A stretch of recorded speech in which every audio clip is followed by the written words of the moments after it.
जी, बहुत बहुत धन्यवाद। अब अगले सत्र की शुरुआत संचालन फजलुर रहमान अंसारी जी, आप आएँ और संचालन संभालें।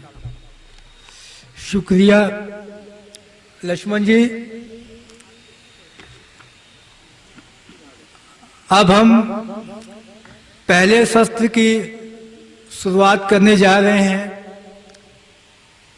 आज इस सत्र की अध्यक्षता विजय जमांदिया जी और लोक विद्या सत्य संघ के गायकार और विद्या आश्रम से काफी समय से जुड़ के कार्य कर रहे श्यामू भगत जी आज इस सत्र की सदारत और अध्यक्षता करेंगे।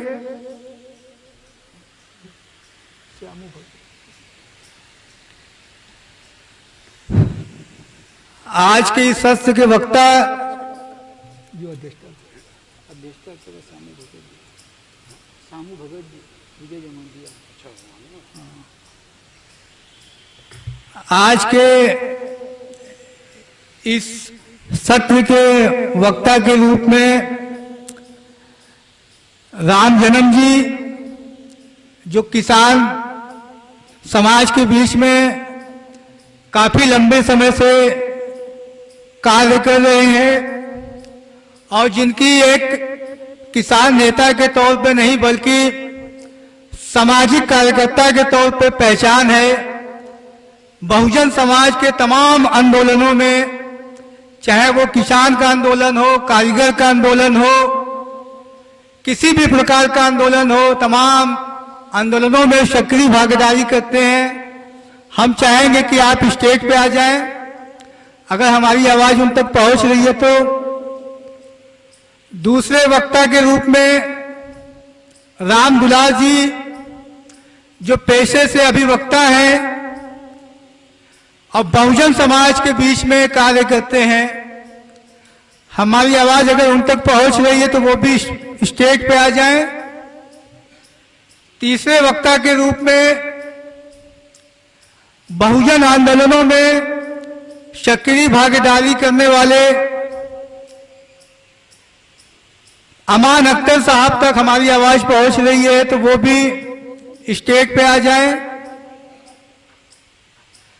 राजेंद्र मानव जी, जो विद्या आश्रम पर जुड़ के लोक विद्या और बहुजन समाज पे कार्य करते हैं, उन तक अगर हमारी आवाज पहुंच रही तो वो भी स्टेज पे आ जाएं।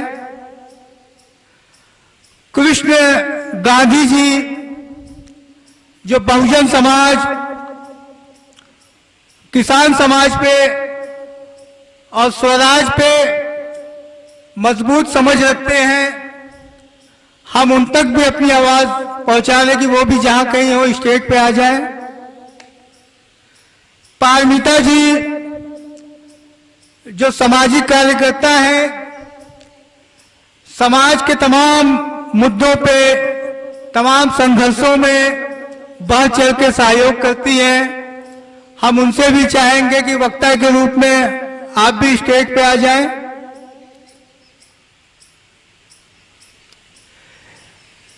इकबाल अंसारी जी, जो बुनकर वाहिनी नाम से संगठन चलाते हैं, जो बुनकरों के बीच में काफी लंबे समय से संघर्ष कर रहे हैं, उनके ज्ञान और उनके दान की बात करते हैं, हम उनसे भी चाहेंगे कि वो भी स्टेज पे आ जाएं।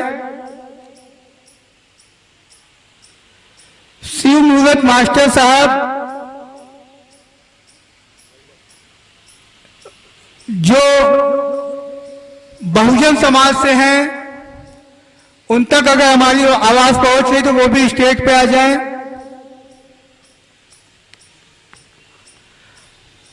आज का विषय, जैसा कि विषय परिवेश में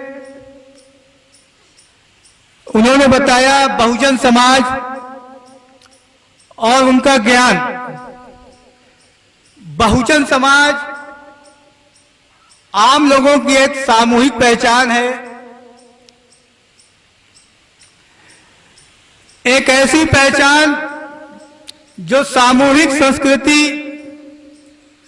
ज्ञान की जिंदा परंपराओं का एक भंडार है। जनता एक बेशक्ल बेजान समुदाय है जिसको हुक्मरान भेड़ों की तरह हाँकते हैं। हम जनता को जब बहुजन समाज कहते हैं तो बहुजन समाज का नाम देते ही उनमें विविध गुण, शक्तियां नजर आने लगती हैं।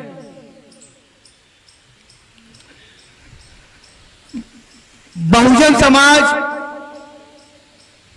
वो तबका है जो समाज में जिनके पास खुद का ज्ञान है, जो अपने ज्ञान के बल पर, अपने हुनर के बल पर जाना और पहचाना जाता है, उसकी ज्ञान की परंपराएं और विरासत,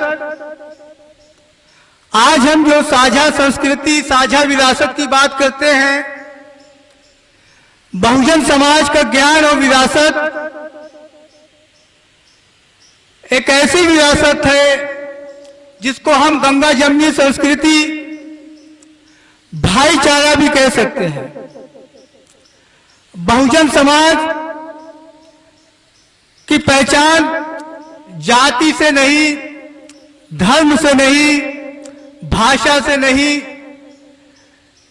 बहुजन समाज की पहचान उनके ज्ञान, उनकी विरासत, उनके दर्शन से है। बहुजन समाज के पास जो ज्ञान है,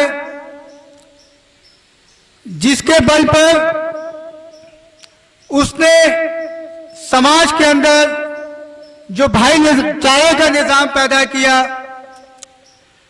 जो सभ्यताएं हैं, जो दर्शन है बहुजन समाज के,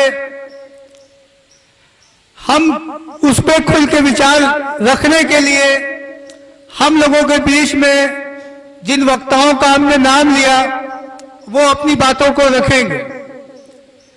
तो पहले सत्र में हम चाहेंगे कि हम लोगों के बीच में राम जन्म जी हैं, जो बहुजन कार्यकर्ता भी हैं, वो आए और अपनी बातों को रखें। भाई राम जन्म जी।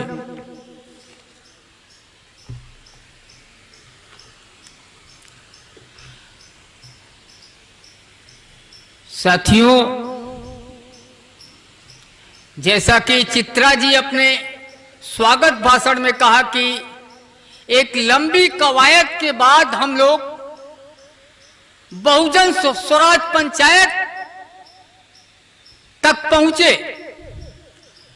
ये जब हम लोग इस तरह की बात कर रहे थे, चूंकि हम लोग लोक विद्या जन आंदोलन के लोग हैं और हमें जो बार बार सामान्य जन की बात कर रहे हैं उसको कैसे संबोधित किया जाए, तो हम लोगों के बीच जो बातचीत चल रही थी कि कुछ लोग इसको पिछड़ा समाज कहते हैं, कुछ लोग इसको शूद्र समाज कहते हैं, हम लोग कैसे संबोधित करें, क्योंकि संबोधन में भी बहुत कुछ छिपा हुआ है। संबोधन एक बड़ा नैरेटिव होता है। तो हम लोग विचार करते हुए इस सारनाथ की धरती पे इसको बहुजन स्वराज कहना पसंद किया, क्योंकि ये जो सामान्य जन है इसको सबसे पहले भगवान बुद्ध ने बहुजन समाज कहा था। जब हम पिछड़े समाज की बात कर रहे थे तो हम लोगों के दिमाग में बार बार ये बात आ रही थी कि इस समाज को हम कैसे पिछड़ा समाज कह सकते हैं। ये समाज जो देश को चलाता है, देश बनाता है, ये कैसे पिछड़ा हो सकता है? और ये जो शूद्र शब्द है ये तो ब्राह्मणवादी शब्द है। इसलिए हम लोगों ने तय किया कि सामान्य जन को हम बहुजन समाज से संबोधित करेंगे। साथियों, जब हम दुनिया के समाजों को देखते हैं तो मेरे जैसे कार्यकर्ता को एक दो कैटेगरी समाजों की साफ साफ दिखाई देती है।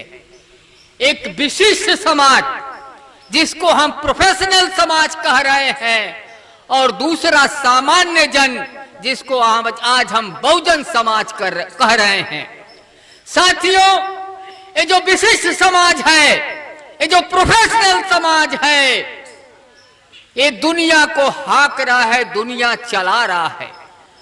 ये दुनिया के सारे संसाधनों पे कब्जा जमा लिया है। ये दुनिया की राजनीति, दुनिया की अर्थनीति, दुनिया के जितने तरह के संसाधनों, शैक्षणिक संसाधन है, उस पे कुंडी मार के बैठ गया है। और यही समाज जिसको हम बहुजन समाज कह रहे हैं, उसको हाँकता हुआ नजर आ रहा है, हाँक रहा है। किसके बल पे हाँक रहा है? जिसकी बात अभी गिरीश शास्त्रबुद्धे जी ने कहा, साइंस, तकनीकी, पूंजी, तिक्रम और डंडे के बल पे इस बहुजन समाज को हाँक रहा है।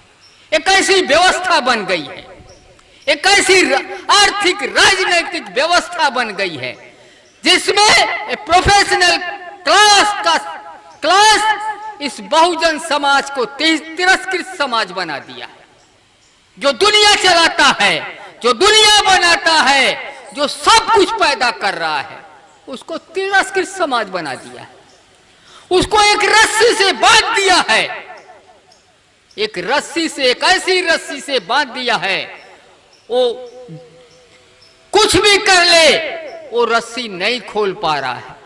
दूसरी तरफ एक बहुजन समाज है, विशाल समाज है, दुनिया का बहुजन समाज है, जो उत्पादन करता है, सृजन करता है, रचना करता है, जो सब कुछ बनाता है। वो ये जो प्रोफेशनल क्लास है उसके लिए भी बनाता है, अपने के लिए भी बनाता है, समाज के लिए बनाता है।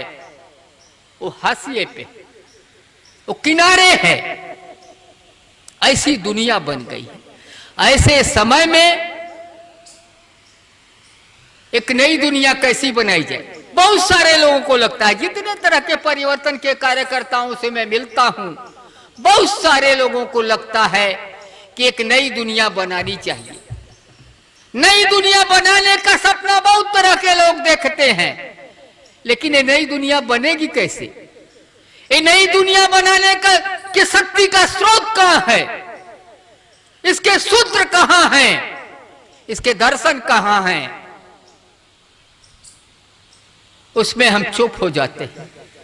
हम लोगों ने जो कवायद किया है, जिसको चित्रा जी जिसका जिक्र किया, कि हम लोग इस नतीजे पे पहुंचे हैं कि इस दुनिया के बहुजन समाज के पास वो ताकत है, उसी के पास वो सूत्र भी है। वो सूत्र उसकी परंपराओं में है। ये जिसको बहुजन समाज, पिछड़ा समाज कहते हैं, उसकी राज परंपरा, स्वराज उसकी राज परंपरा है। उसके तमाम तरह के राजा हुआ करते थे, लेकिन जब इतिहास की किताबें हम खोल के देखते हैं, यूनिवर्सिटी में जो पढ़ाया जाता है उसको देखते हैं, तो हमको वो सब चीजें कहीं नहीं मिलती है। हमको अलाउद्दीन कहीं नहीं मिलता, हमको सुहेल देव कहीं नहीं मिलते, हमको वीर लोरी कहीं नहीं मिलता इतिहास की किताबों में, इतिहास के पन्नों में। इस साजिशन, इसको दबा दिया गया है, इसको छिपा दिया गया है, और जिसके चलते ये जो बहुजन समाज की ताकत है, शक्ति है, वो असहाय हो जाती है।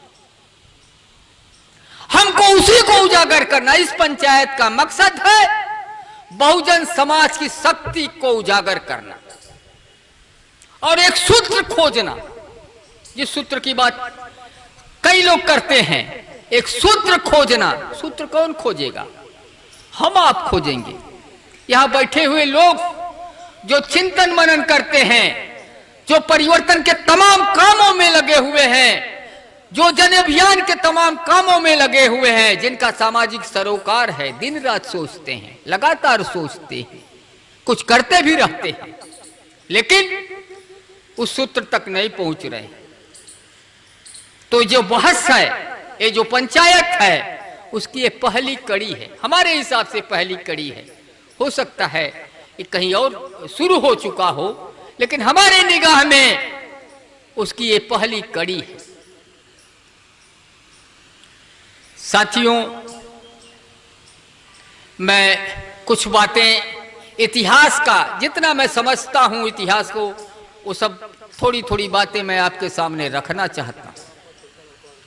आजादी आंदोलन के दौरान ये जो स्वराज की बात लोग करते हैं, ये कोई गांधी का दिया हुआ शब्द नहीं है, ये भारत भूभाग के मिट्टी का शब्द है, इसकी परंपराओं का शब्द है। और इसको आप आज भी जांच सकते हैं, बहुजन समाज की पंचायतों में उसको आज भी देख सकते हैं। खुली पंचायतें होती हैं बहुजन समाज की, कम हो गई हैं लेकिन होती हैं। आप इसको देखना चाहते हैं, इस दौर में देखना चाहते हैं, तो इस देश के किसान आंदोलन को आप देख सकते हैं, उसको आप देख सकते हैं कि वहां ये चीजें आपको दिखाई देंगी। जब इस देश का किसान आंदोलन किसान संसद कर रहा था, तो आप उसको गहराई में जाके देखेंगे तो ये चीजें आपको जरूर दिखेंगी। वो जो किसान संसद हुई थी, उसमें महिला किसान संसद भी हुई थी, उसमें तमाम तरह के संसद हुए थे, और राहुल गांधी जैसे विपक्ष के नेता उनकी पंचायत, उनकी संसद में जाके दर्शक दीर्घा में बैठते थे। तो ये बहुजन समाज समय समय पे बताता रहा है कि हमारे पास समाज संचालन की ताकत है, शक्ति है, सूत्र है, लेकिन उसको दबा दिया गया है। ये जो बहुजन समाज के साथी हैं, जो बहुजन समाज पे बातचीत करते हैं, वो लंबी लंबी तकरीरें करते हैं, वो हजारों साल से शुरू करते हैं। मेरा मानना है कि आप हजारों साल में जाएंगे तो आप कुछ नहीं ढूंढ पाएंगे। आप 500 साल का इतिहास आप ढूंढ लीजिए, आपको बहुत सारी चीजें साफ साफ दिखाई देंगी कि बहुजन समाज के पास इस देश के संसाधन भी थे, इस देश की राज परंपराएं थी, इस देश के राजा थे। खुद अंग्रेजों ने, जब अंग्रेज यहां आए तो उनकी रिपोर्ट बताती है कि इस देश की किसान की आमदनी उस समय यूरोप के किसान से अधिक हुआ करती थी। ये चीजें हैं, ये बहुत पुरानी बात नहीं है, ये 200-300 साल की बात है। इसको हम नहीं कहते हैं, हम चले जाते हैं हजारों साल में। इस देश की खेती ऐसी नहीं हुआ करती थी कि खेती में कोई साम्राज्य था, कोई सामंती था।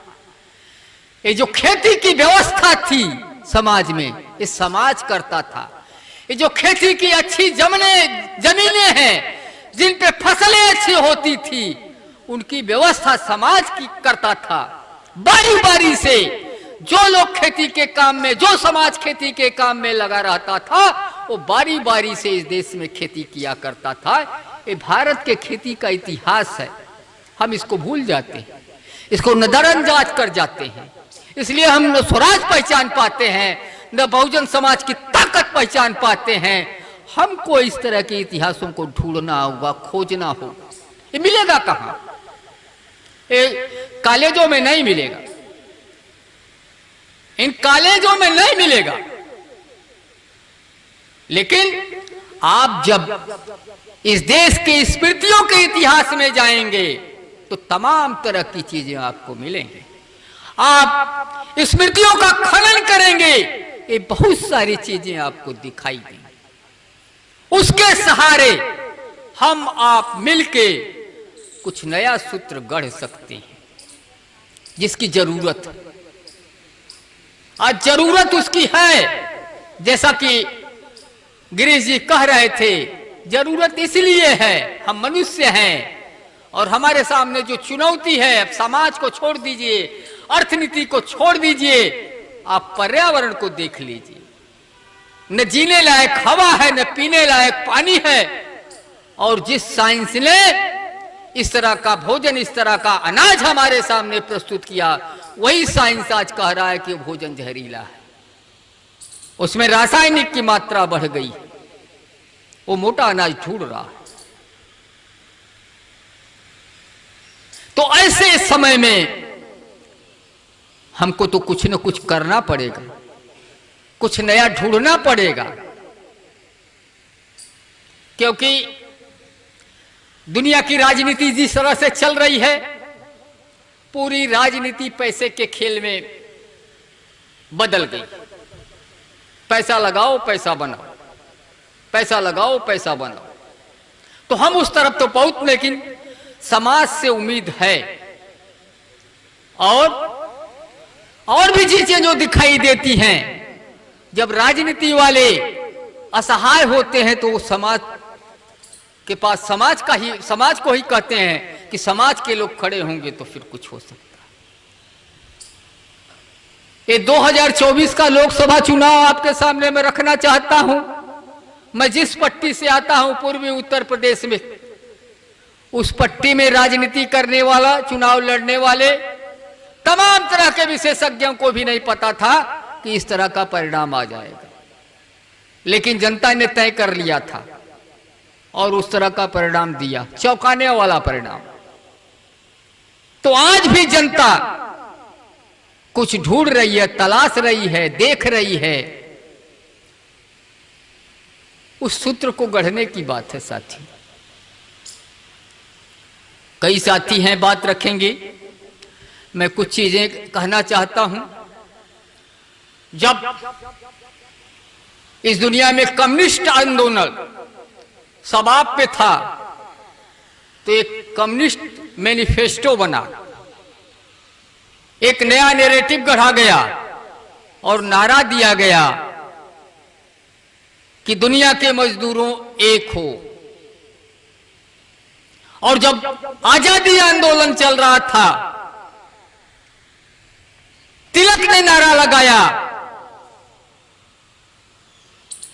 स्वराज हमारा जन्म सिद्ध अधिकार है। गांधी ने कहा कि अंग्रेजों भारत छोड़ो। तो यही बहुजन समाज के अंदर एक हलचल पैदा हुई और उसकी शक्ति उजागर हो गई और जितनी दूरी तक परिवर्तन होना था उतना हुआ। आज मैं आपसे कहना चाहता हूं कि हम सब मिलके एक नया नैरेटिव बहुजन समाज का बनाएं, एक नई बहुजन समाज का घोषणा पत्र तैयार करें, जैसा कि वक्तव्य हिंद स्वराज में रखा गया था, उस तरह का वक्तव्य बहुजन समाज का तैयार करें और ये नारा दें कि दुनिया के बहुजन एक हो, दुनिया के बहुजन एक हो। इसकी जरूरत है, मेरे जैसे कार्यकर्ता को लगता है इसकी जरूरत है, लेकिन हमारी क्षमता उस तरह की नहीं है। न हमारी क्षमता गांधी की है, न कम्युनिस्ट आंदोलन के जो नायक हैं उनकी है, लेकिन एक कार्यकर्ता के तौर पे इस तरह की चीजों को देखते हैं और पीछे जाते हैं, तो कुछ चीजें जो हमको दिखती हैं वो आपसे साझा कर रहे हैं। और इसी मकसद से मैं इसी नजरिए से मैं इस बहुजन स्वराज पंचायत का हिस्सेदार हूं, इसी नजरिए से मैं इसको देखता हूं, क्योंकि मैं अपने को बनारस का कार्यकर्ता कहता हूं, मैं अपने को कबीर की नगरी का कार्यकर्ता कहता हूं, परिवर्तन की नगरी का कार्यकर्ता कहता हूं। तो हमारी भी जिम्मेदारी है। और यहां जो बैठे हुए लोग हैं, मैं सबको जानता हूं, सबको पहचानता हूं, उनकी भी जिम्मेदारी है कि हम लोग मिलजुल के एक नया नैरेटिव बनाने की कवायद करें। उसके लिए कम से कम बहस तो चला सकते हैं, जैसे आज ये बहस हो रही है। इसी बहस को आगे बढ़ा सकते हैं या इसमें कुछ नया और कर सकते हैं, नया जोड़ सकते हैं। एक कोई पक्की बहस नहीं है। हम तो चाहते हैं हम आए, हम इस बहस को आगे बढ़ाएं।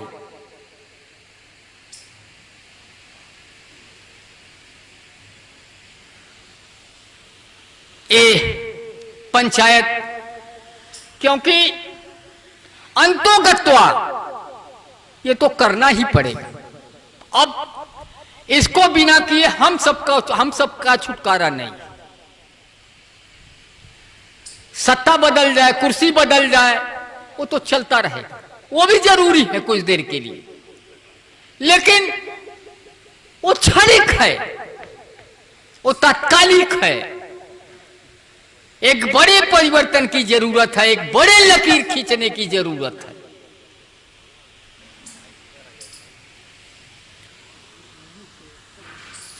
तो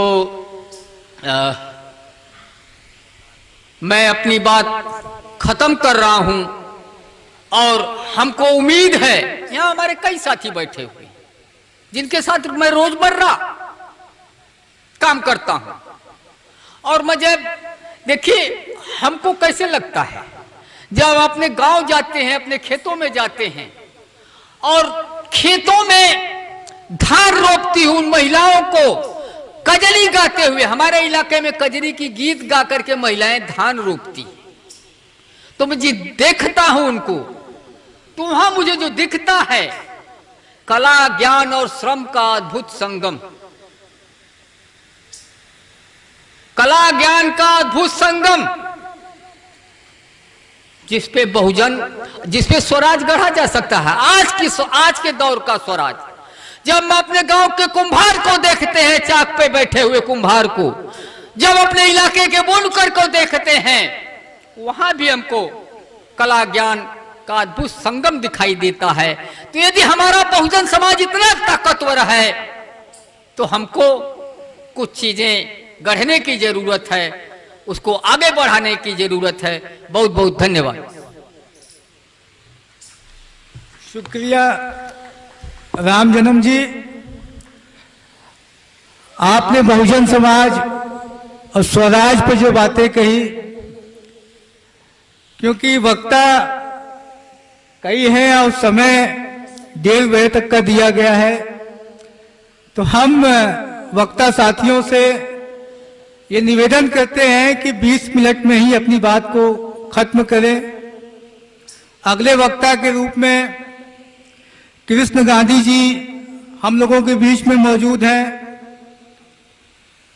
वो आए, बहुजन और किसान पे अपनी बात रखें। कृष्ण गांधी जी।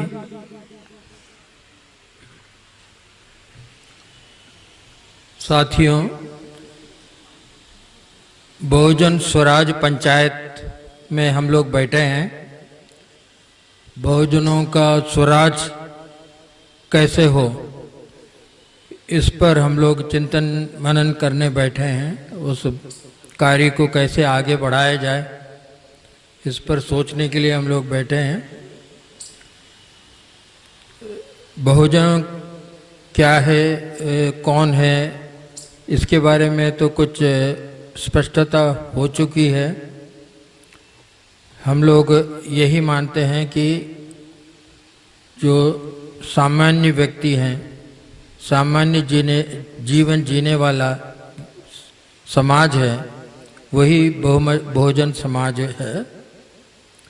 किसी प्रकार की विशिष्ट स्थान ग्रहण किए बगैर अपने जीवन यापन करते हैं ऐसे लोगों के समूह, उनको हम बहुजन कह सकते हैं। सत्ता से अलग और पेशे से, कोई खास पेशे से अलग, विशिष्ट जनों से अलग, अभिजात वर्ग में जो ना आता हो, ना किसी प्रकार की विशिष्टता का दावा ना करता हो।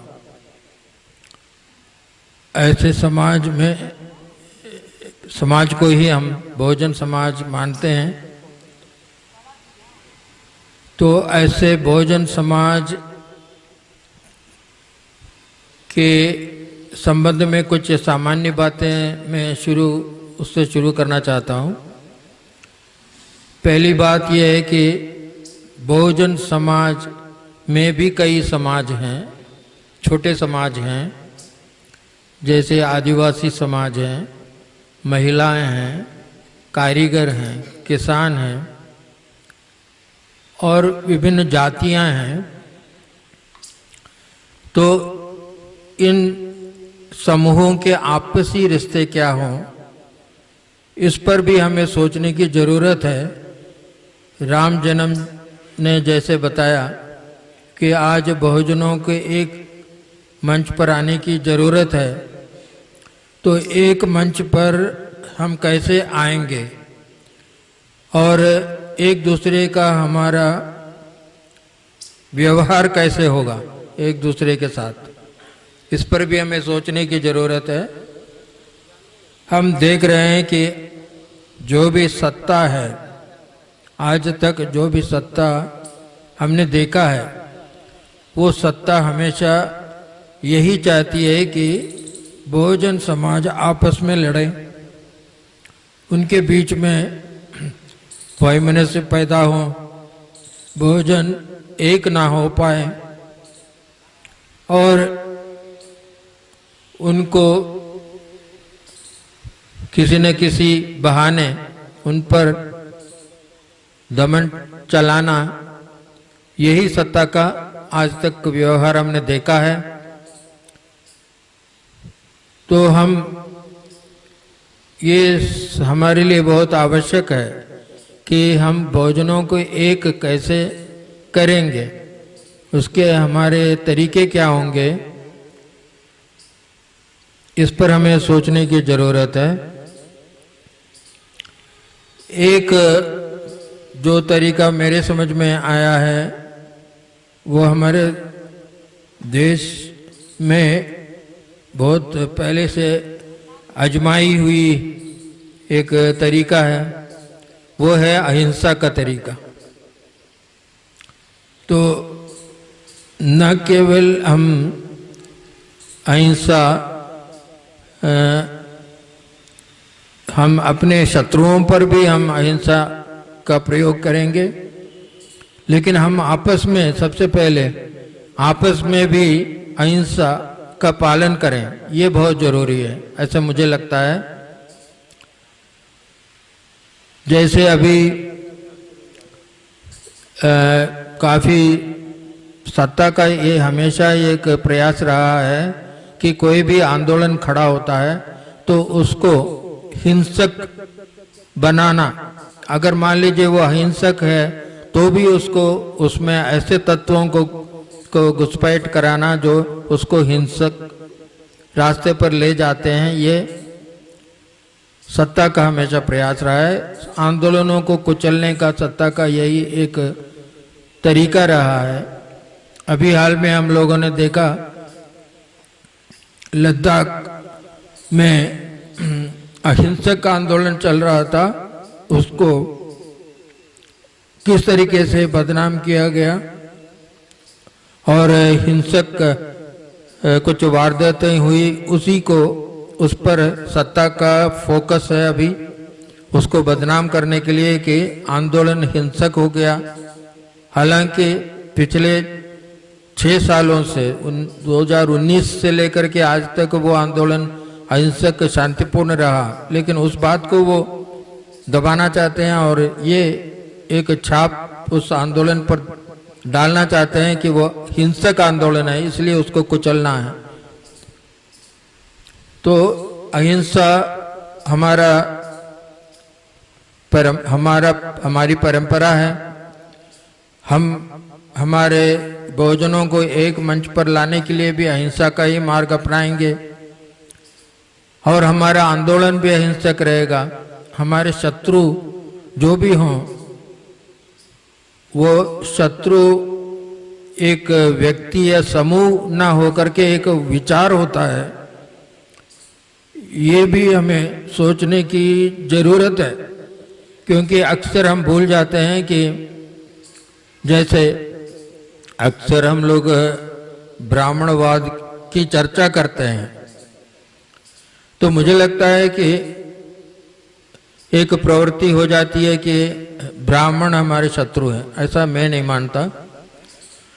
ब्राह्मणवाद हमारा शत्रु है। तो हमें शत्रु के निर्धारण में भी ये ध्यान रखना है कि हम किसी विशिष्ट वर्ग या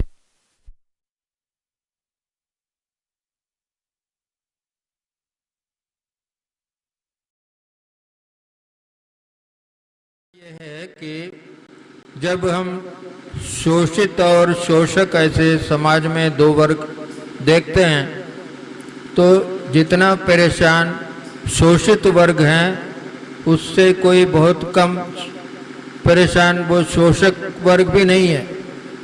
क्योंकि उनको अपने शोषण व्यवस्था को बनाए रखने के लिए बहुत मेहनत करनी पड़ती है, बहुत प्रकार के झूठ और बहुत टेंशन, मतलब बहुत ज़्यादा उनको परेशान, अपने असुरक्षा से वो ग्रसित रहते हैं। तो ऐसे में जब हमारा जो मुक्ति का जो हम लोगों का जो सपना है, स्वराज का जो सपना है, उस स्वराज के सपने साकार करने में जितना शोषित वर्ग शोषण से मुक्त होगा, उतना ही शोषक वर्ग भी अपने असुरक्षा से, अपने परेशानियों से मुक्त हो सकते हैं। तो केवल मुक्ति, शोषण से मुक्ति केवल एक घटक का नहीं है। जब समाज में शोषण समाप्त करने की हम बात करते हैं, तो पूरे समाज की मुक्ति की बात हम करते हैं। तो मुझे लगता है कि अपनी बातों में हमें इस प्रकार की जो बातों से बचना चाहिए कि हमारा दुश्मन जो है अंग्रेज हैं, हमारा दुश्मन ब्राह्मण है, हमारे दुश्मन क्षत्रिय हैं, या हमारा दुश्मन कोई बांग्लादेशी हैं। इस प्रकार की जो बातें हम लोगों के एक प्रकार के जो प्रचार तंत्र है, सत्ता का प्रचार तंत्र है, वो पहचानों के आधार पर, किसी की दाढ़ी है, किसी का कपड़ा है, उसके आधार पर नफरत करने की एक प्रवृत्ति समाज में बढ़ाने की कोशिश हो रही है। उस नफरत की जो धारा है उससे अपने को मुक्त रखना चाहिए, ऐसा मैं मानता हूँ। तो इसलिए कोई समूह विशेष या कोई व्यक्ति विशेष को गाली देना, उनका अपमान करना, ये हमारा मार्ग नहीं है, ऐसा मैं मानता हूँ। तो एक बात और भी है कि अक्सर, और ये हम एक प्रकार से किसान आंदोलन के संदर्भ में आगे उस बात को बढ़ाना चाहता हूँ। हमारे देश में किसान आंदोलन 50 वर्षों से एक अस्तित्व में रहा है, और उस किसान आंदोलन, किसानों को हम भोजन का एक बहुत बड़ा खेमा हम मानते हैं, और किसानों की चर्चा, उनकी समस्याओं की चर्चा, उस किसान समाज की चर्चा के बगैर स्वराज की बात करना, भोजनों की बात करना अधूरा रहेगा। तो ऐसे किसान आंदोलन पिछले 50 वर्षों में अपने शोषण के खिलाफ आवाज उठाया है, लेकिन उस किसान समाज में जो आवाज़, जो अपने जो शोषण खत्म करने के जो तरीके हैं, उस पर जो सोच रहा है, एक सोच शुरू में समाजवादी विचारधारा का प्रभावित रहा है, एक खेमा। तो वो समाजवादी विचारधारा में प्रभावित जो खेमा है, उस खेमे की मान्यता ये है कि सरकार किसानों को भला कर सकता है। ये इस प्रकार की कई बातें हमने सुनी है कि किसान आंदोलन में शुरू में लोग कहते थे कि जैसे बच्चा जो है रोता है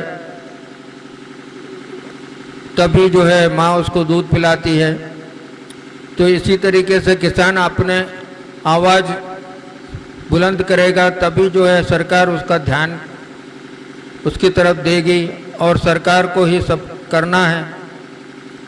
तो सरकार ही माई बाप वाली जो एक सोच समाजवाद में निहित है,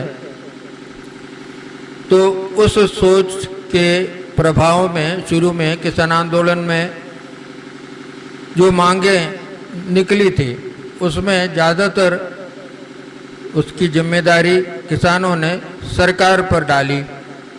चाहे वो दाम तय करने की बात हो तो सही तरीके से किसानों को लागत खर्च का आकलन किया जाए और उस आधार पर एमएसपी निर्धारित की जाए, तो और उसकी व्यवस्था की जाए सरकार द्वारा, मंडियों की व्यवस्था हो जाए, किसानों से खरीद की व्यवस्था हो जाए। तो एक समाजवादी विचारधारा का एक प्रभाव उस खेमे पर था। फिर कुछ दिन बाद किसान आंदोलन में एक और खेमा निकल आया जो मानता था कि सरकारें अब जो है उनका समाजवाद, साम्यवाद सबका जमाना खत्म हो गया। अब सरकार जितना कम हो, सरकार ना हो, नहीं हो, या कम से कम हो, और मुख्य रूप से बाजार सरकार से मुक्त हो। बाजार में जो भी विनिमय है वो उसमें सरकार कोई दखल न करे। ये किसान आंदोलन की एक खेमे की तरफ से सामने आई। यानी कि ये खेमा मानता था कि सरकार किसानों का कोई भला नहीं कर सकता। सरकारों के सामने जाकर के गिड़गिड़ाना और मांग करना कि तुम ये करो हमारे लिए, हमारी मंडी की व्यवस्था करो, हमारी चीज़ें खरीदो, ये जो है बिल्कुल गलत सोच है। हमें तो बाजार में खुली स्पर्धा चाहिए, खुला व्यापार चाहिए, और जैसे खुले व्यापार और खुली स्पर्धा में किसान अपनी मेहनत से, अपनी क्षमता से, अपनी बुद्धि से अपना न्याय संगत मूल्य प्राप्त करेगा। ये दूसरे खेमे की सोच। तो इन सोचों के परिवर्तन के पीछे इतिहास में जो परिवर्तन हुए हैं वो भी एक कारक है। कम्युनिज्म दुनिया भर में लगभग 1990 तक खत्म हो गया था। कम्युनिज्म जिसे चीन में भी कम्युनिस्ट पार्टी केवल बची है, कम्युनिज्म के आधार पर कोई वहाँ पर अर्थव्यवस्था नहीं चल रही है, वो भी पूंजीवादी व्यवस्था है। पूंजीवाद पूरी दुनिया में अपने कब्जे में, चंगुल में पूरी दुनिया को ले चुका है आज। तो साम्यवाद और समाजवाद की बात करना बहुत पुरानी बातें हो गई, निरर्थक हो गई, ऐसे लोग मानते हैं। और उसके बाद जो है सरकार की जो है सामने जाकर बात करना, सरकार को सर्वशक्तिमान मानना, सरकार ही हमारा भला करेगा, ये सोच भी निकाल दिया गया। तो बाजारवाद आ गया, खुला व्यापार। अब खुले व्यापार की बात भी अभी जो है लगभग 30 साल हो गया। विश्व व्यापार संगठन 1995 में उसकी स्थापना हुई उसके पहले भी 15-20 सालों से विश्व व्यापार संगठन और मल्टीलैटरल ट्रेडिंग सिस्टम यानी कि बहुपक्षीय व्यापार समझौता, जिसमें कोई एक केंद्र नहीं रहेगा, तो मैं समेट रहा हूँ। तो मेरा कहना है कि किसान आंदोलन में इस प्रकार दो बातें आई, एक सरकार से मांगो और दूसरा सरकार को नकारो और बाजार की मांग करो। लेकिन 30 साल बाद आज ये स्थिति है कि कोई भी ये नहीं मानता है कि बाजार में न्याय मिलता है। तो आज सबसे हाल में दिल्ली में जो चुनाव जो किसान आंदोलन हुए हैं, तो उसका नतीजा जो लास्ट उनकी मांग जो थी वो ये है कि कृषि उपजों के लिए एमएसपी की लीगल गारंटी हो। ये बात निकली है, लेकिन इसमें सरकार की भूमिका क्या रहेगी, व्यापार ये मंडी में क्या भूमिका रहेगी, बाजार की क्या भूमिका रहेगी, ये स्पष्ट नहीं है। फिर भी मांग यही है आज सबसे लास्ट में किसानों ने जो उठाया। तो मैं एक बात और ये कहना चाहता हूँ कि तो हमारी जो है समझ ये आ गई है कि न सरकार न बाजार किसानों के साथ न्याय कर रहा है, तो हम क्या करें। तो मैं समझता हूँ कि किसान आंदोलन में स्वराज की तरफ एक प्रवृत्ति दिखाई दे रही है। दिल्ली में जो आंदोलन हुआ उसमें भी हमने देखा है कि आंदोलन का सांगठनिक जो पहलू है, पक्ष है, उसमें हमने देखा है कि सिख समाज, जाट समाज, खाप पंचायत, इस प्रकार समाज, किसान समाज के अलग अलग रूप इकट्ठा होते हुए हमने देखा। उन लोगों ने आंदोलन को व्यवस्थित किया, उसको संचालित किया। 1 साल 4 महीने से भी ज़्यादा समय तक आंदोलन सफलतापूर्वक चला। तो इन सब में मुझे लग रहा है कि स्वराज की एक प्रवृत्ति निकल पड़ी है और सरकार से और बाजार से इतर किसानों की ताकत, अपनी क्षमता, अपनी ऊर्जा स्वराज की दिशा में जाने लगी है, ऐसा मुझे लगता है। और शायद आगे चल करके किसानों के सामने स्वराज ही एक विकल्प बनेगा, ऐसे मुझे पूरी उम्मीद है। एक चीज़ और भी हम इस संबंध में आपके सामने रखना चाहते हैं कि बहुजनों में विकास को लेकर के बहुत भ्रांतियां हैं। विकास क्या है? बहुत सारे हमारे मित्र हैं जो किसान आंदोलन में भी बहुत सक्रिय रहे हैं। वो कभी विदेश में जाकर देखते हैं कि वहाँ पर जो है फर्राटे से गाड़ियाँ चल रही हैं, सड़कें बहुत साफ़ सुथरे हैं और बहुत एफिशिएंसी हर जगह दिखाई दे रही है।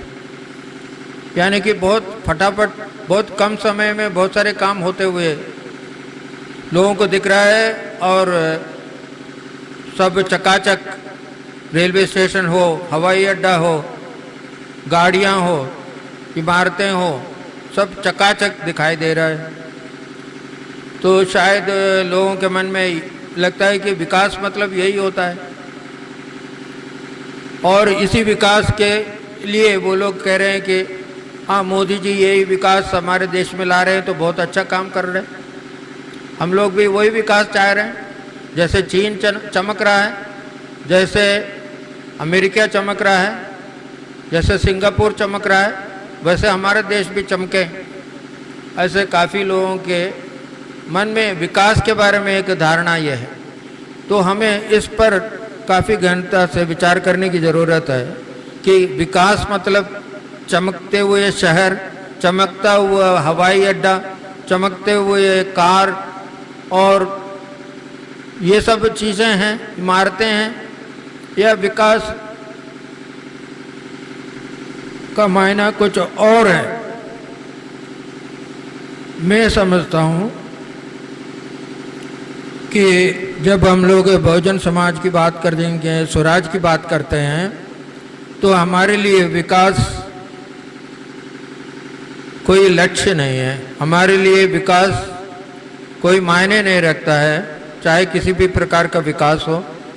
हमारे लिए जो मायने रखता है वो स्वराज है, यानी कि हमारी कार्य प्रणाली है, हमारे एक दूसरे के साथ मिलने जुलने का और निर्णय लेने के जो तरीका है, और जिन मूल्यों पर हम अपने कार्य करते हैं। जैसे अक्सर हम आपस में यहाँ पर बैठे हुए लोग त्याग, भाईचारा, न्याय की बातें करते हैं, तो मुझे लगता है कि विकास कोई चमकता हुआ इमारत नहीं, हवाई अड्डा नहीं, गाड़ी घोड़ा नहीं। विकास वास्तव में यदि हम उसको एक अर्थ देना चाहते हैं तो उसको हमें ये समझना चाहिए कि वो न्याय, त्याग, भाईचारा जैसे मूल्यों के लोगों द्वारा अपनाए जाना, उसी को विकास हमें कहना चाहिए। तो जब हम न्याय, त्याग, भाईचारा ये मूल्य अपनाएंगे, एक दूसरे के साथ हिंसा छोड़ेंगे, नफरत छोड़ेंगे और मिलजुल कर निर्णय लेंगे, और बहुमत से नहीं सर्वसम्मति से जब निर्णय लेंगे, कोई भी मंच हो, निर्णय सर्वसम्मति से होनी चाहिए।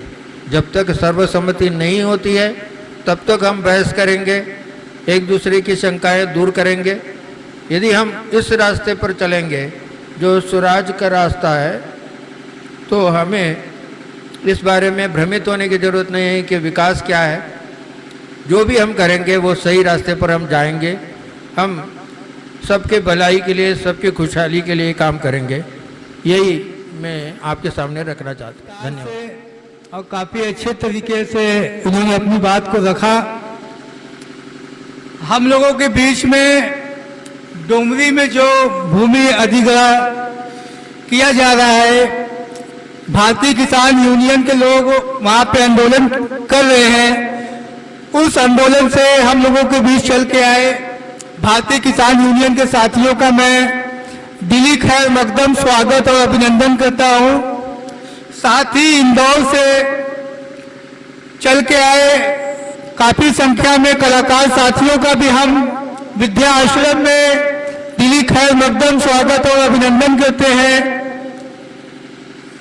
मैं खास तौर से वक्ता साथियों से निवेदन करना चाहूंगा कि एक टाइम बाउंड सेशन चल रहा है, हम बात जो समय दिया गया उस समय के अनुसार ही अपनी बात को रखें। बहुत ज्यादा विस्तार में जाएंगे तो बात बहुत लंबी हो जाएगी और लोगों को हम सुन नहीं पाएंगे। हमें भी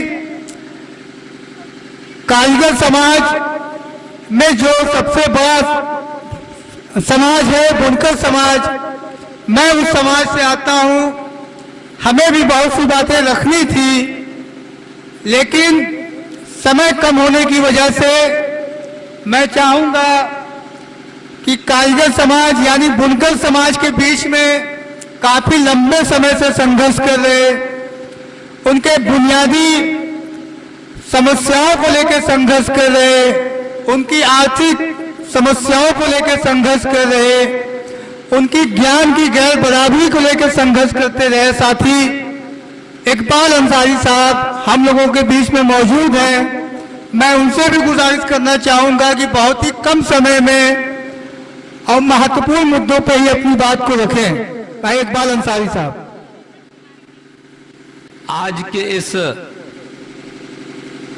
बहुजन स्वराज पंचायत के अगुवाकार साथी आज इस प्रांगण में ये शांति का प्रतीक, ये जो प्रांगण है गंगा जमुनी तहजीब का जो धरोहर है, वहां हमें इन तमाम बुद्धिजीवी अच्छे सोचों रखने वाले लोगों के बीच हमारे छोटे एक मामूली से कार्यकर्ता को अपनी बात रखने का हमें अवसर अगर प्राप्त हुआ है, तो मैं इस सारनाथ की इस धरती पे अपने तमाम सम्मानित साथी, अपने बुजुर्ग, अपनी बहनें, अपनी माता और अपने साथियों का हार्दिक स्वागत एवं अभिनंदन, उनको सलाम करते हैं। साथियों, हम बहुत समय नहीं लेंगे, चूंकि बहुत अच्छे अच्छे विचारक ने अपनी बात को रखी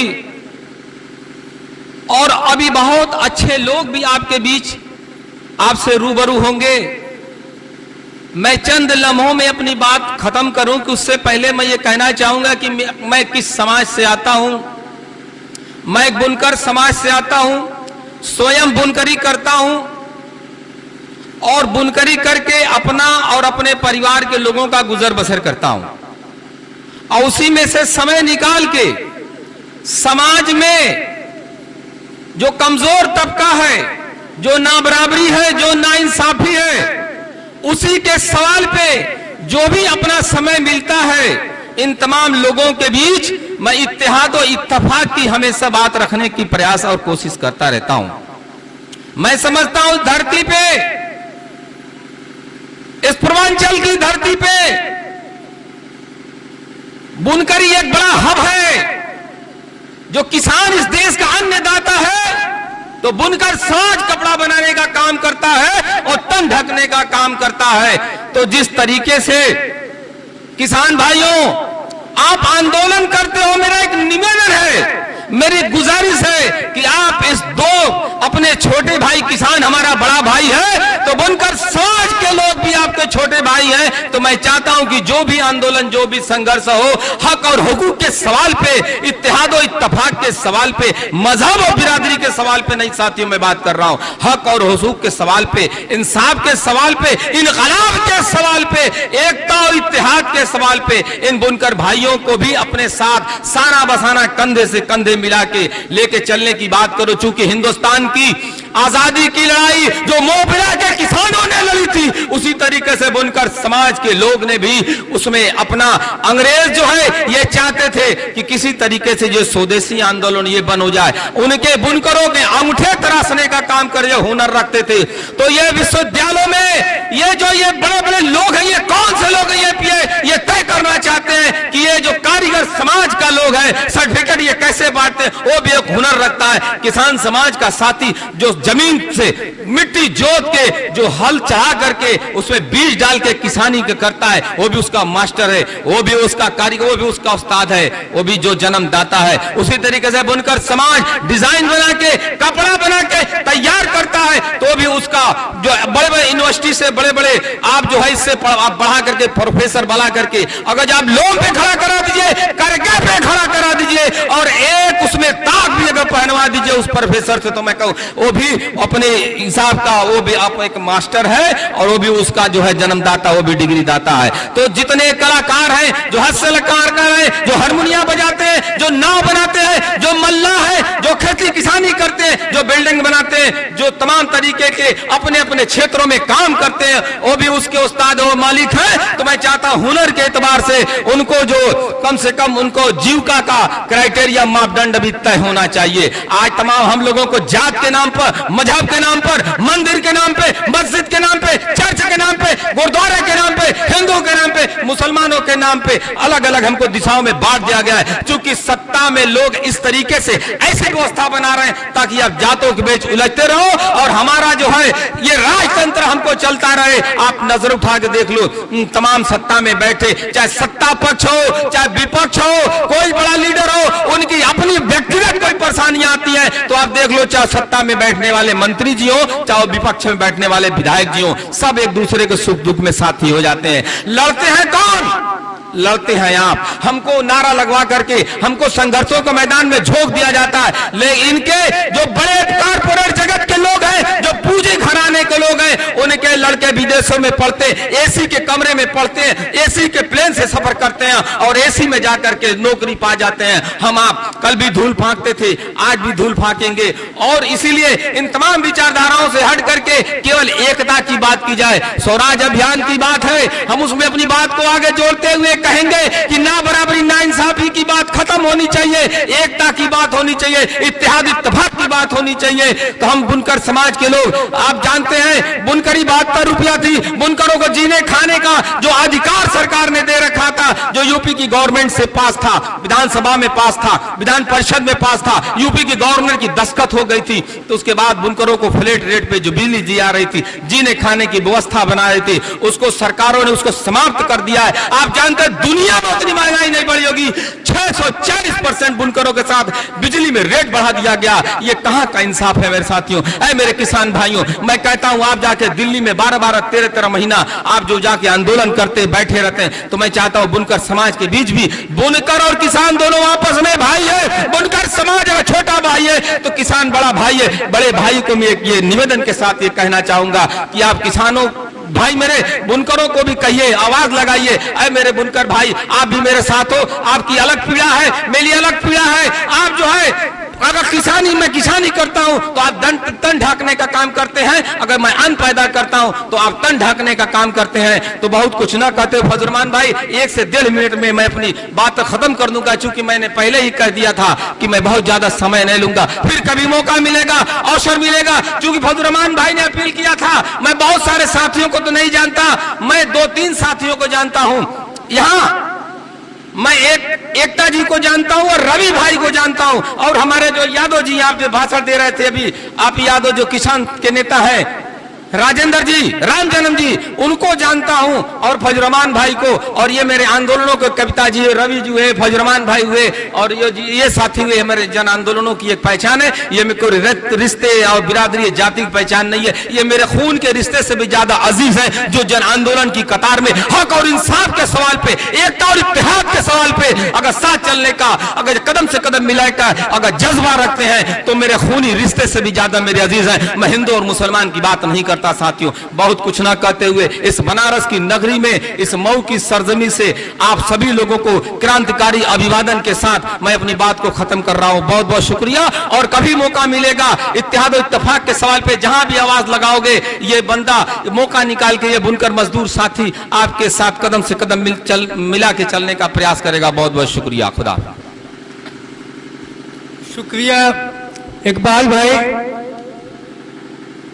हम जिस बहुजन समाज की बात कर रहे हैं, इस बहुजन समाज में किसान, कारीगर, छोटी पूंजी का मैनेजमेंट करने वाला, आदिवासी, महिलाएं, तमाम उस तबकों को लेकर हमने बहुजन समाज का जो नाम गवा है, उसका मकसद ही है कि एक समूह में हम आ जाए, चाहे वो किसान हो, चाहे वो किसी भी प्रकार का कारीगर हो, बुनकर हो, मकान का निर्माण करने वाला हो, खिलौना बनाने वाला हो, मिट्टी का सुराही बनाने वाला हो, जो लोक विद्या का ज्ञानी है, जिसके पास खुद का ज्ञान है, उधार का ज्ञान नहीं है, उनको लेके हम बहुजन समाज की जो बात कर रहे हैं वही बहुजन समाज है।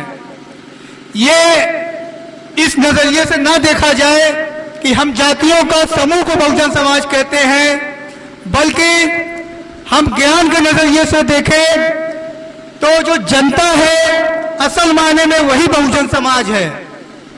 वो जनता जिनके पास समाज सृजन करने का ज्ञान है, जिनके पास विरासत है, जो अपने ज्ञान, अपनी कला, अपने हुनर से इस समाज के साथ साथ इस देश का सृजन किए हैं। आजादी से लेकर अब तक और आजादी के पहले की जो राज परंपराएं रही है वो न्याय संगत रही है, और उन राज परंपराओं में बहुजन समाज के लोग ही रहे हैं। आज भी अगर स्थानीय स्तर पर जाएं जहां बहुजन समाज के लोग रहते हैं, आज भी वहां पंचायत व्यवस्थाएं हैं।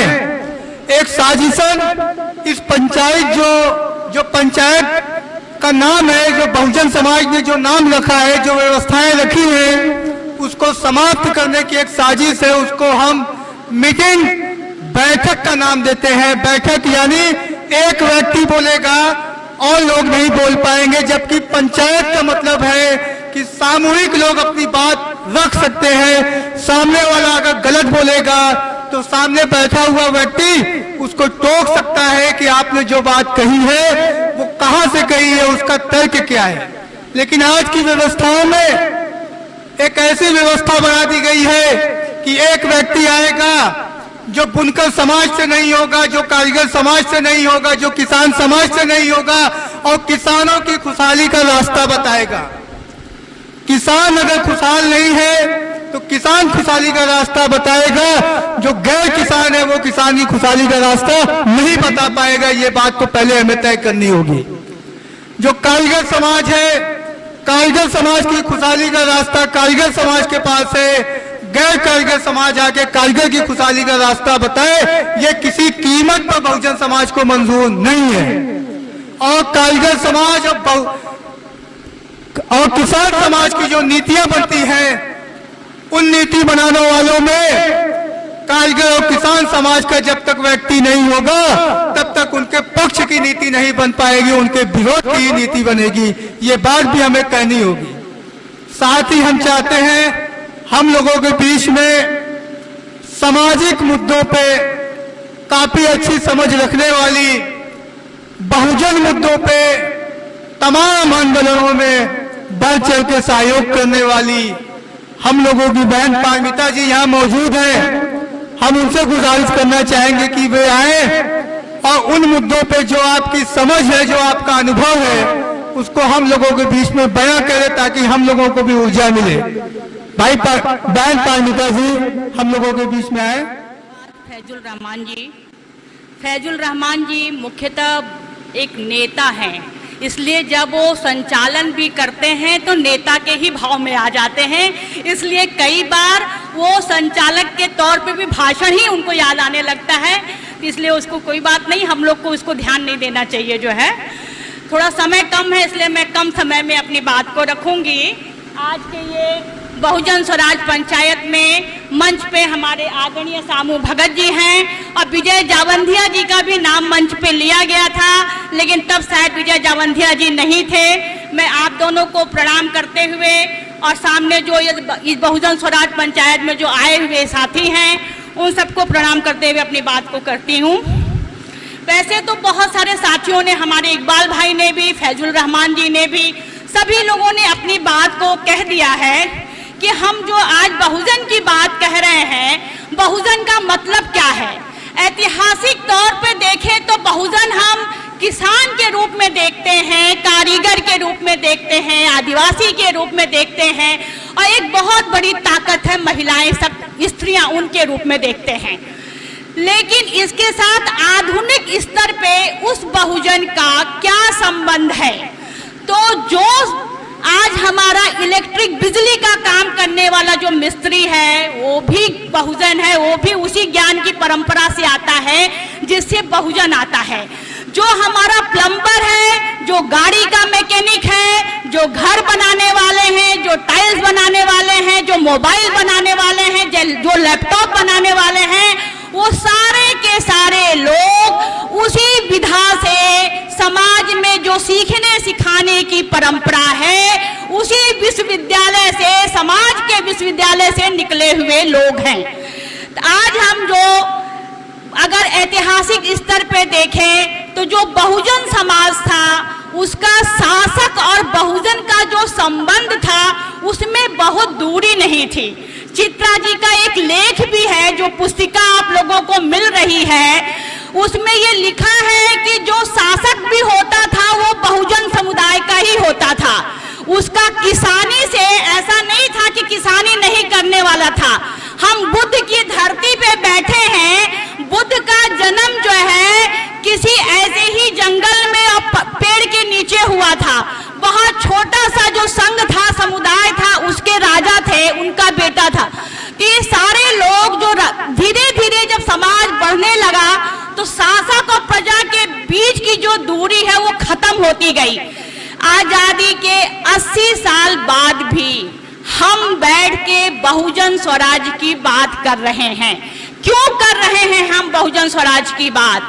क्योंकि आजादी के बाद जैसा देश बनना चाहिए था, जैसा समाज बनना चाहिए था, उसका निर्माण उस तरह से नहीं हुआ। आज जो ज्ञान हमारे किसान आंदोलन के साथी ने, अभी हमारे रामकृष्ण गांधी जी ने बोला कि किसानों के बारे में बहुत बड़ी बातें इन्होंने आपने रखी। किसान आंदोलन के बारे में, किसान के मतलब पूरा का पूरा जो समुदाय है किसान का, जैसा जीवन वो जीता था, जो उसको मूल्य मिलना चाहिए था, आज के समाज में उसको मूल्य वो नहीं है। ये सारी की सारी अंग्रेजों ने भी आजादी के बाद भी जो बहुजन समाज था उसके ज्ञान को गवार सिद्ध किया गया, उसके ज्ञान को नकारा गया। आज कोई भी किसान का बेटा अपने खेती में अपना भविष्य नहीं तलाशता। किसी बुनकर का बेटा बुनकारी में अपना भविष्य नहीं देखता है। ऐसा क्यों है? क्योंकि उस काम में पैसे की भी प्रतिष्ठा नहीं है, सम्मानजनक आय भी नहीं मिल रहा है और सम्मानजनक उनको प्रतिष्ठा भी नहीं मिल रही है। इस पेशे में, आधुनिक पेशे में भी अभी हम लोग गाड़ी की सर्विसिंग कराने गए, जो एसी की सर्विसिंग करने वाले हैं, उनसे बात हुई। उन्होंने कहा हम चाहते हैं कि मेरा बेटा पढ़ के कहीं बढ़िया नौकरी कर ले। हमने कहा इसमें तो ज्यादा आमदनी है। कहे आमदनी तो है लेकिन इसमें प्रतिष्ठा नहीं है। तो ये प्लम्बरिंग का काम करने वाले सभी चाहते हैं कि जो आधुनिक व्यवस्था है उसमें उनको जगह मिल जाए। ऐसा क्यों है कि आजादी के 80 साल बाद भी हम इस आधुनिक व्यवस्था में ही जगह ढूंढ रहे हैं और जो हमारा समाज है वो गांवों से, शहरों से पलायन कर रहा है। गांव के लोग शहर में नौकरी करने जा रहे हैं और हमारे बनारस के बुनकर भाई लोग सूरत में काम खोजने जा रहे हैं। तो ऐसी स्थिति में आज यहाँ बनारस के घाटों पे देव दीपावली के दिन 3 लाख दिया गुजरात से आएगा। तो ये जो सत्ता, पूंजीपति और आधुनिक शिक्षा, ये तीनों ने का जो गठजोड़ है वो बहुजन समाज को विस्थापित कर रहा है। और बहुजन समाज का मतलब कोई जाति नहीं है, बहुजन समाज का मतलब कोई धर्म नहीं है। किसान किसी जाति में नहीं बटा है, किसी धर्म में नहीं बटा है। कारीगर किसी जाति में नहीं है, किसी धर्म में नहीं है। तो हम जब बहुजन समाज की बात करते हैं तो वो समाज जो अपने ज्ञान और हुनर के कारण जाना जाता है, अपनी विद्या के कारण पहचाना जाता है, हम उस समाज की बात करते हैं। तो आज 80 साल बाद भी तमाम तरह की राजनीति, मतलब किसान आंदोलन भी हुए, उसमें बहुत सारे किसानों की उन्नति के लिए कमीशन भी बने। हमारे किसान नेता विजय जावंदिया जी हमारे बीच में हैं। अपने सेशन में आप अपनी बातें कहेंगे, उससे हमको पता चलेगा कि किसानों के बारे में कितने संघर्ष हुए, कितने सारे सरकार ने नीतियां बनाई, लेकिन उस सारी चीजों में किसान के श्रम का तो मूल्य है, लेकिन किसान के विद्या का मूल्य नहीं है।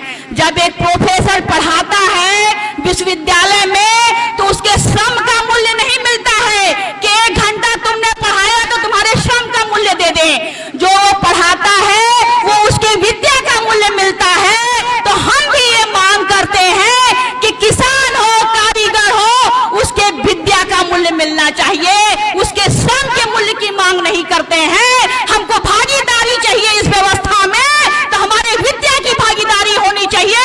श्रम की भागीदारी तो है ही, श्रम की भागीदारी तो है ही, उसकी मांग तो उठती ही है, लेकिन जब तक विद्या की भागीदारी की मांग नहीं उठेगी तब तक चाहे बहुजन समाज की आंदोलन हो या जातिगत जो गोलबंदियां हो रही हैं। बहुजन समाज में तमाम प्रकार की जातियां भी हैं, जो जैसे कुम्हार वाले हैं, लोहार के लोग हैं, भर समुदाय है, राजभर तमाम प्रकार की जातीय गोलबंदी भी हो रही है। लेकिन वो सारी जातीय गोलबंदी बहुत दुख से कहना पड़ रहा है कि सत्ता के साथ कैसे बार्गेनिंग हो जाए उसके लिए बन रही है। उसमें उस विद्या की बात नहीं होती है कि हमारे विद्या को कैसे सम्मान मिले, उसकी बात नहीं होती है। हमारे विद्या की इस